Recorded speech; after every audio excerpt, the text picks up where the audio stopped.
Sarah Walton is in Winter Hill in Lancashire for us this evening. Sarah. Well, we're at the control centre here, and this is where fire crews from across the country have been arriving all day. Now, the size of the fire hasn't really changed, but they have managed to save an important TV aerial up there by digging a trench round it. That is not enough, though, because there are still large areas of this moor on fire.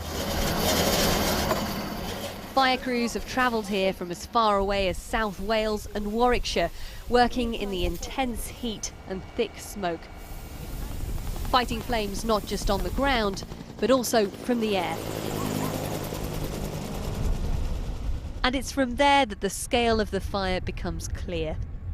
Strong winds caused two separate areas of burning to merge here, and the flames you can see on the surface are only part of the problem. The fire here is spreading not just through this very dry grass, but also underneath the ground where the soil is very peaty.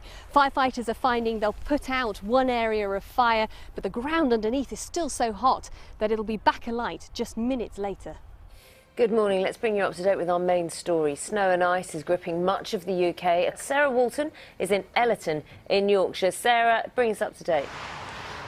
Well, we've seen quite heavy flurries of snow falling yesterday and through the night, and what you've got places like this is a thin layer of snow which is really frozen in the cold temperatures and high winds overnight. We've just seen snow ploughs trying to clear the fast lane of the A63 here, but over higher ground you've seen things much worse, thicker layers of snow. Lincolnshire Police warning people not to make any journeys if they can avoid it. Many of their roads only crossable if you have a 4x4. Greater Manchester Police warning that conditions over the Pennines, those trans-Pennine routes, are really bad. The word they used was bleak, and they've tweeted a video showing blizzard-like conditions. They had snow ploughs out on the M62 and asking people to really avoid those routes.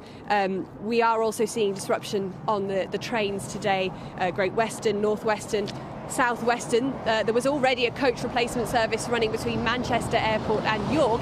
The bad weather means the coaches can't even run now, so if you're hoping to take a train, do check with the rail website.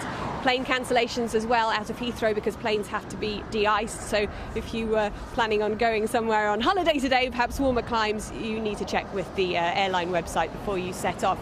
The good news is we are expecting conditions to ease here a little bit through the day. I say that just as another flurry comes in. It should be getting better as we head into the afternoon. But if you have to make a journey today, the warning is wherever you're going, take care, leave yourself extra time. If you're in the market for a £100 million yacht, then this is where you come. The Monaco Yacht Show attracts 40,000 people a year. But one thing in particular caught the eye of these rich and glamorous customers. Actually, make that 9 things. The British yacht-making industry supports over 30,000 jobs, and last year brought in over £3 billion to the country's economy.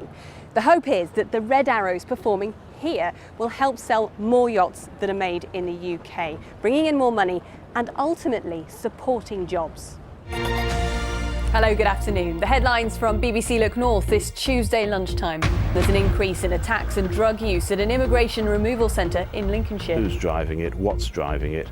So well, your report says that an increasing number of people in your report, you say, being held at Morton Hall are former prisoners. Is that not contributing to levels of violence at the site?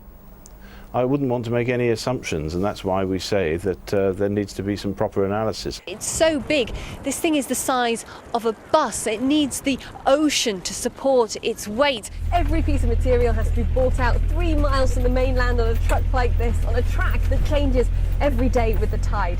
And as you can see, it's not the smoothest of journeys. Lincoln City's FA Cup dream has come to a crashing end. But still, fans here say they couldn't be prouder of their team.